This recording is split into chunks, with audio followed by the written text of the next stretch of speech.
One of the more complex aspects of congressional interaction is effective messaging. In order to be as effective as possible, take the time to carefully plan and craft a messaging strategy. First, identify your message and the method of contact you should use. Next, select the most effective messenger from your agency.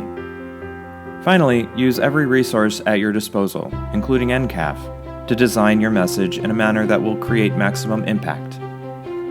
So you're contacting your member of Congress. The first step in this process is clearly identifying your message. Are you contacting them regarding a specific push, like CSBG reauthorization, or simply providing an update on your agency and the services you offer? It is important to not overload your communication with lots of different messages, as they can be lost among one another. Rather, maintain a majority of your focus on the most pressing item. Once your primary message is identified, you can begin to hone the most effective, succinct means of communicating it. There are several ways to make contact with your members of Congress, both for non-lobbying and lobbying purposes. It may seem obvious, but just in case it is not, we'll list a few. Send an email to the member's staff. Call the member's office. Send a letter to the member. Meet with your member in his or her office.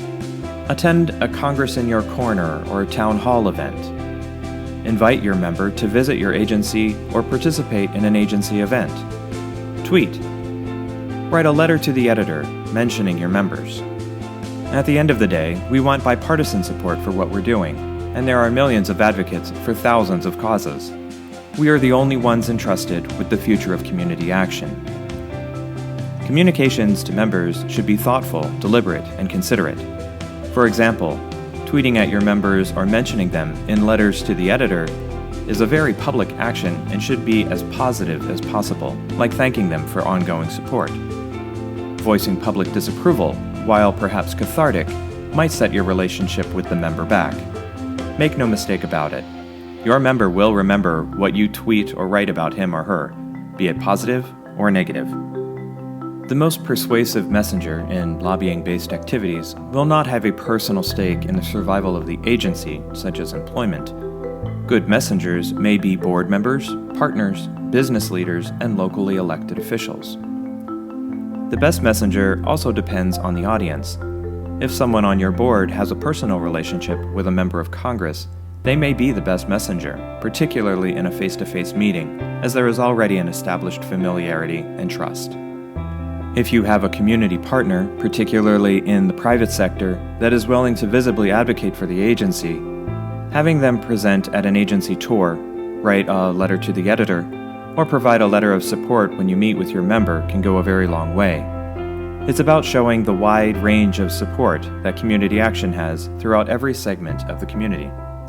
Now that you've homed in on your primary message and chosen your messenger, it is time to focus on and craft the message itself.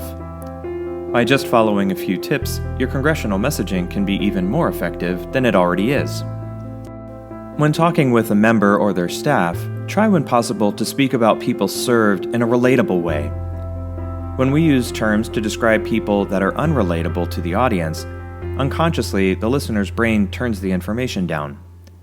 For example, if we say to congressional staff, the poor individuals in our community, the staffer's brain will unconsciously start to tune out because it recognizes the information as not relating to them because they are not poor. But if we say, hardworking folks who have lost their jobs, the listener's brain is more likely to stay activated because they understand themselves to be hardworking. Think about the jargon you tend to use with your team. Often, it's the adjectives and marketing terms that we use that can have the most unconscious insinuations. What are some alternative ways to reference the same people, situations, and activities that are more relatable to congressional staff? While CSBG might account for a small percentage of your overall budget, the block grant ensures the continued existence of the nationwide network of community action agencies. Without CSBG, agencies throughout the country may have to close or reduce services, and the now nationwide network of organizations will fragment, eliminating the network's national prestige, power, and resources. When NCAF talks to Congress, they generally must explain what community action is and why CSBG is important to community action. For a template of sample talking points that you can tailor to your agency, download the toolkit from NCAF here or from the NCAF website. Support is also available directly from your peers in the network through CalCAPA Connect. Use both QR codes to access those resources or use the links in the e-learning course. Yours is the voice of the network, the first-hand accounts of what CSBG and community action means to millions of individuals, families, and communities across the United States.